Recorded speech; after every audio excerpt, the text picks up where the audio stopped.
All right. Hello again, adventurers, and welcome to another exciting episode of D&D Deep Dive, the show where we dive deep into classes, subclasses, and other features of 5th edition Dungeons and Dragons to help you get the most out of your choices. So, today, we are going to be continuing our look at the new feats in Tasha's Cauldron of Everything. And yeah, because I want to try and get through this concisely, let's just jump into it with the next feat, which is Piercer. Now, I gotta get my keyboard here first, just a second. Piercer is another one of the damage type feats. We did Crusher in the first episode. They have Piercer and then they have Slasher. And guess what? They're all based on what kind of damage you do. And they basically give you different ways to play your character effectively based on the weapon that you use, which I really like.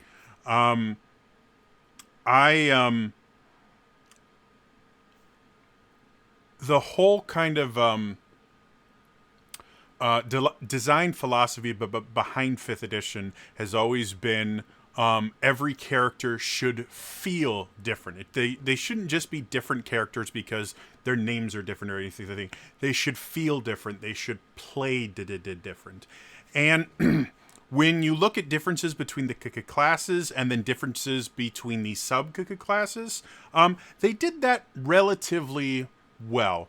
Though when you start looking at between subclasses, you're still getting enough of a bleed over that, depending on the class and subclasses that you're playing, you can still feel a little bit redundant if you have like two monks in the party, even if they're two different subclasses. It can still feel a little bit redundant. Things like Crusher and Piercer and Slasher help to differentiate even more between different characters, because now not only is your choice of class and subclass going to make your character play different, but even just the choice of the weapon that you use. And this is something that I think a lot of people don't really think about that much. Like, to give you an example, barbarians. Most barbarians will use a great axe because it uses a d12 damage die, and as barbarians get to higher levels, they get to add additional damage die. So compared to a great sword versus a great axe, the great sword gets 2d6, whereas the great axe gets 1d to 12. So when you add one additional damage die, for a great sword, you're just adding another d6, but for a great axe, you're adding a d12. And that's really all that goes into most people's thoughts of, okay, which weapon do I want? Well, which die is going to work the best for me? With these things like Crusher and Piercer and Slasher, they give you a little bit more. So let's talk about this, and then I'm going to talk about something really interesting that I see with this that I haven't seen before in D&D 5th edition. So Piercer gives you the following benefits. You can increase your strength or dexterity by 1 to a maximum of 20. Just like Crusher, I believe, is this the same. It's just the same thing we talk about, where if you have an odd number, taking a feat like this can be a lot more beneficial to you than just taking the ability score improvement. Because if you go from an odd to an even, that's a bonus. Your character gets better. If you go from an odd to an odd, you're not really changing a lot. You will get more powerful, but that additional 1 point isn't really giving you any benefit. If you go from an even to an odd, there's no benefit for that in 5th edition. So these are always nice because they'll give you a little bit of extra benefit and still get you up to the next level. So that's pretty simple. The next thing, once per turn, when you hit a creature with an attack that deals piercing damage, you can re-roll one of the attack's damage dice, and you must use the new roll. This one is effectively just bringing up your average damage if you use it smartly. And what I mean by that is whenever you are rolling, on average, you're going to, if you average all of your rolls together, they're going to get around the middle of the die for the most part. Obviously, when you start rolling multiple dice, averages are going to change, simply because that's how statistics work.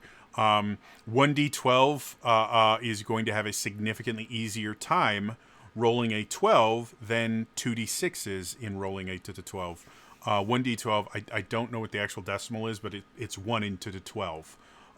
Whereas 2d6, I believe it's like only 4%. It's an incredibly small number because out of all the different combinations of each die, there's only one combination that gets you to 12, which is double sixes. So with this, basically, you're modifying these statistics where if you do roll low, you can re-roll it. Now, you do have to use the second roll, so it's not quite like advantage where it's always going to be a benefit for you. But again, if you're looking at it from a statistical standpoint, if you roll lower than the average, it's going to be in your best interest to go ahead and roll that one again, simply because you're likely going to get a higher number. You could get significantly higher, you could get just a little bit higher, or you theoretically could get a little lower. But that's all going to be based on you choosing to use that roll at the right time. So overall, that's just it effectively means you're piercing weapons and piercing attacks in general, because it specifically says when you hit a creature with an attack that deals piercing damage. So this doesn't even have to be a weapon attack. There are not a ton of spells that do piercing damage. In fact, there's only D&D Beyond only lists 11, and a couple of those are things like Hunter's Mark and Magic Weapon, where theoretically they might do that kind of damage if you're attacking with the right weapon. So you have effectively less than 10 spells that could take advantage of this, but one of them is Thorn Whip, which is a cantrip which you can use constantly. So this does give you a little bit of flexibility in the idea that all it has to do is be piercing damage. Doesn't have to be piercing weapon damage. You can get really creative with it. So, like that. The last one, when you score a critical hit that deals piercing damage to a creature, you can roll one additional damage die when determining the extra piercing damage the target takes. So if we could compare this to Crusher was very much a more control-oriented feat, which kind of fits with the idea of blunt weapons. Yes, blunt weapons can do a lot of damage. Blunt force trauma is very, very deadly. Internal injuries and the things like that are very, very bad for you. But when you think about using something like a maul or even something as simple as like a quarterstaff, you're not really thinking about entirely about just, beating someone into nothingness. You're thinking about moving the person as you hit them. And so it does make sense that the Crusher is going to be a little bit more control focused. You can move creatures. You can cause them to be easier to hit because they're a little stunned for it. For Piercer, it is all about increasing the damage. And this actually could interact with a couple other abilities to create a really, really powerful barbarian build that I've never seen actually played. So I mentioned barbarians before.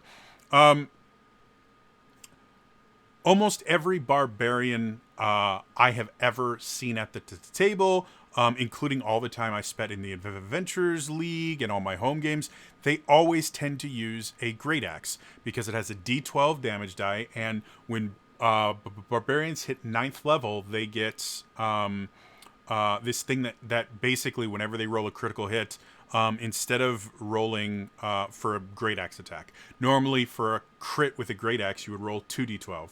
Well, with this barbarian ability, you get to roll 3d12. You get to add another to the dice to it, and they eventually get another one after that.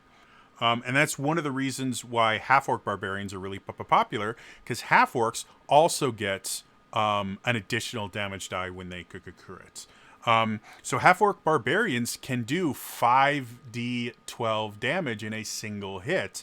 With the fact that barbarians get the ability to give themselves advantage whenever they want, they can crit a lot.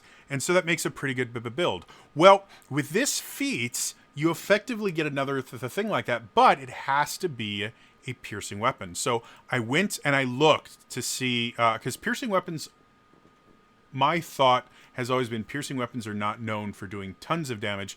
In fact, most piercing weapons have the finesse property. And so you think of them a little bit more like rapiers and daggers and the things like that. You think about and short swords. You think of them a little bit more for like rogues and the things like that. So I went looking and I found something that I never see people use this weapon because it's a confusing weapon. But the lance.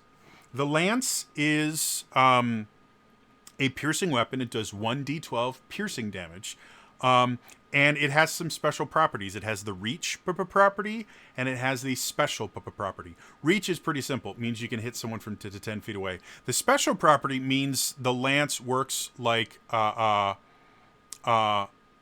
in a unique way. And specifically for the lance, you have disadvantage when you use a lance to attack a target within 5 feet of you. Also, a lance requires 2 hands to wield when you aren't mounted. So the lance has these little caveats. However, a barbarian wielding a lance using the piercer feat could be incredible. And this is why. So first things first, again, barbarians get that additional crit damage, which is always nice. Piercer gets additional crit damage. If you're a half-orc, you get additional crit damage. So at level 9, when a barbarian with a lance and the piercer feat rolls a crit, they're going to roll 1d12 because that's what it does. Another d12 because of the crits.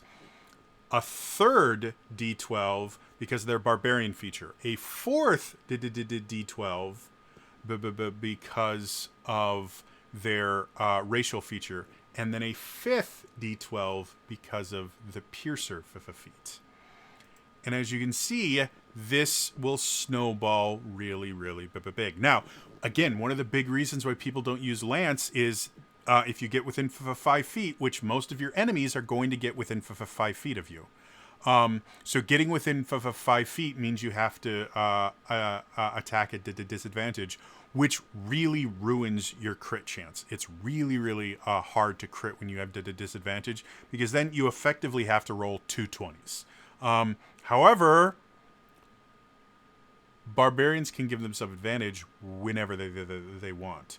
So if they are in a situation where they can't get away, they can just give themselves advantage and get to roll flat rolls, making it that much easier. The other thing with barbarians, when they're raging, which you're probably going to be raging when you're doing this, is they have resistance to most physical attacks, which are what opportunity attacks are going to be. So if the enemies run up to you, all you have to do is step back. First of all, you're making them waste their reaction, making opportunity attacks against you, which aren't going to hurt you that much. And then you can use reckless attack, which is what gives them advantage. You can use reckless attack to give yourself advantage and give you that much better a chance to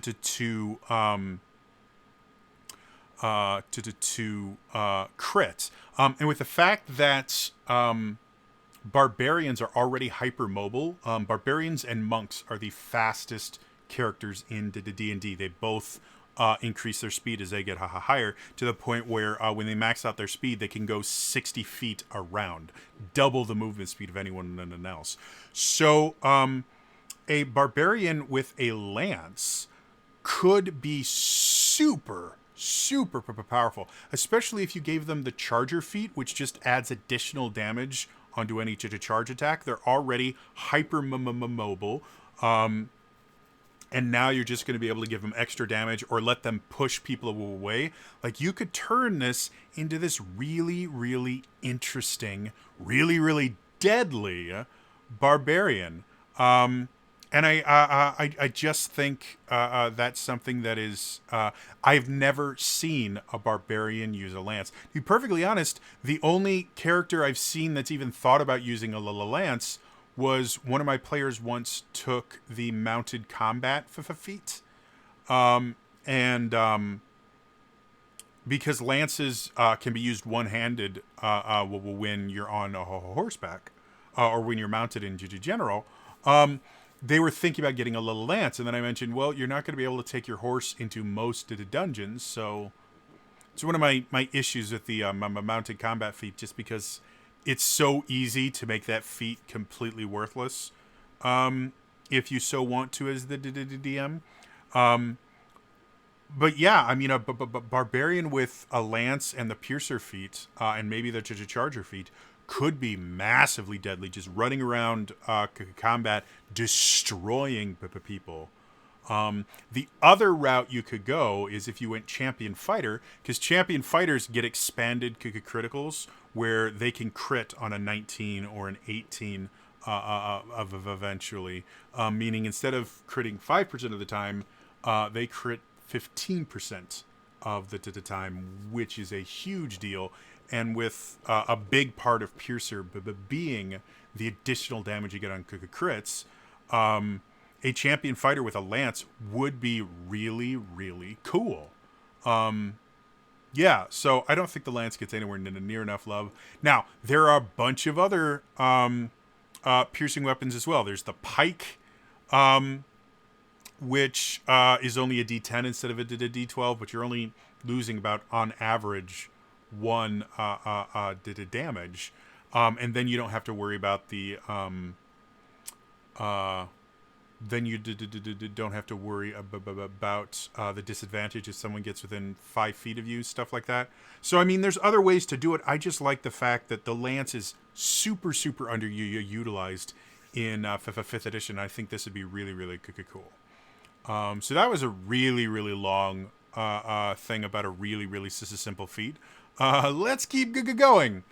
The next feat is Poisoner, which gives you the following things. When you make a damage roll that deals poison damage, it ignores resistance to poison damage, which is actually really useful because a lot of higher level enemies get resistance to poison damage.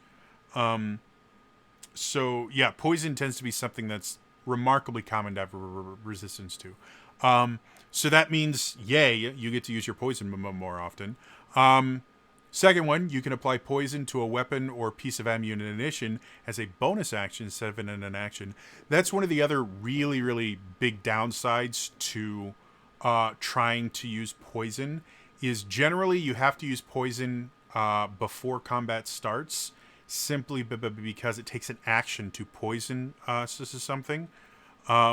And wasting your action just so you can do a little bit extra damage next time is never that beneficial, depending on the poison that you're using. And a lot of the poisons fade within like a minute or something.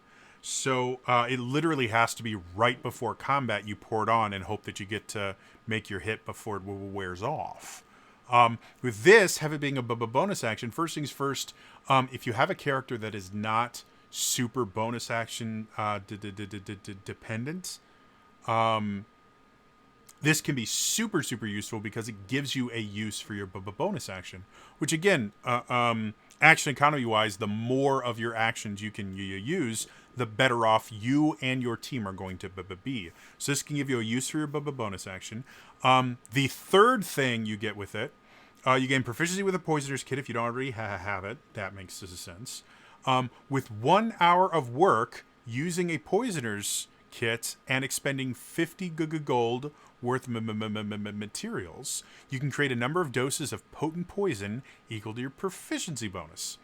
Once applied to a weapon or a piece of ammunition, the poison retains its potency for a minute or until you hit with the weapon or ammunition. When a creature takes damage from the weapon, they gotta succeed on a DC 14 Constitution save or take 2d8 poison damage and become poisoned until the end of your next turn.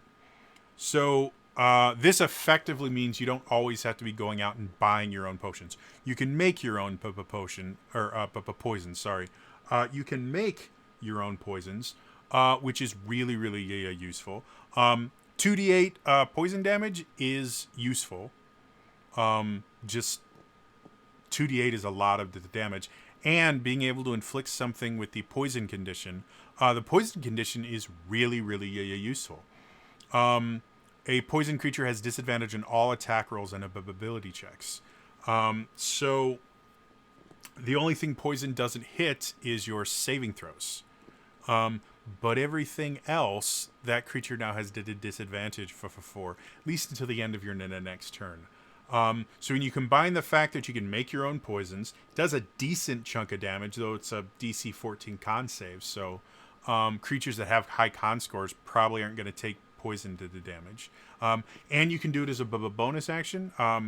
This is just, it's really useful. It lets you play your character very differently. As you get to higher levels, you can start looking into some of the more specialized poisons that they have in the Dungeon Master's Guide. Because when you get to tier 3, a DC 14 con save is just not going to phase anyone. But if you start getting things like purple worm poison, you can do some pretty deadly stuff, especially using a bonus action to do it. So yeah, super love that. I think it's amazing. The final one we're going to talk about today is Shadow Touched. Now, in the last video, we talked about Fey Touched, which is effectively the same thing, just Feywild versus Shadowfell. And so the first thing you're going to get is the same thing you got there, which is increase your intelligence, wisdom, or charisma score by 1 to a maximum of 20. Whoop-de-doo. Like I said, we've already mentioned how that can be useful. If you have an odd number, this is an easy way for you to just get little bonuses while still getting a bonus to your attributes modifiers. So pretty simple. The second thing, though, is when this starts becoming really cool. You learn the invisibility spell and one first-level spell of your choice. First-level spell must be from the illusion or necromancy schools of magic. You can cast each of these spells without expending a spell slot. Once you cast either of these spells in this way, you can't cast that spell in this way again until you finish a long rest. You can also cast these spells using spell slots. And the spellcasting ability is the one increased by this feat. So it's the same thing as Fey Touched, except instead of divination and enchantment, you have illusion and necromancy. And boy, oh boy, are illusion and necromancy a whole different beast. Illusion is exactly what it sounds like. And when people think of illusion spells, things like Disguise Self is a first level illusion spell. Yeah, a lot of people can use that and get a lot out of it. Silent Image is another really common one. So illusion spells can be really useful. Invisibility, I believe, is illusion as well. Yeah, is also an illusion spell. So yeah, that makes perfect sense. Necromancy, on the other hand, has some of the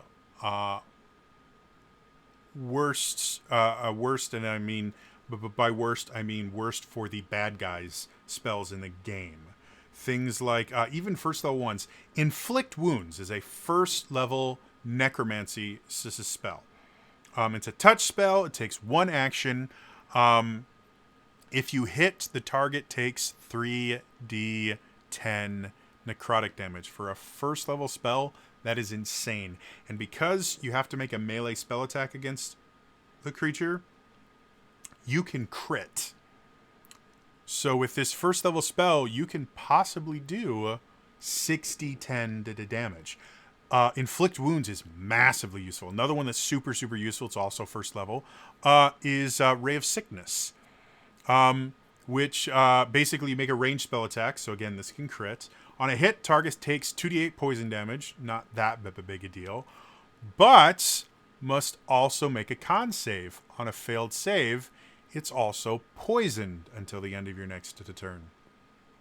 So we've already talked about poisoned is a really useful condition to inflict someone with. Ray of Sickness is a super, super fun, useful spell to just piss off the bad guys to no end, because you're doing damage and you're also making it so they can't do damage. It's super, super awesome.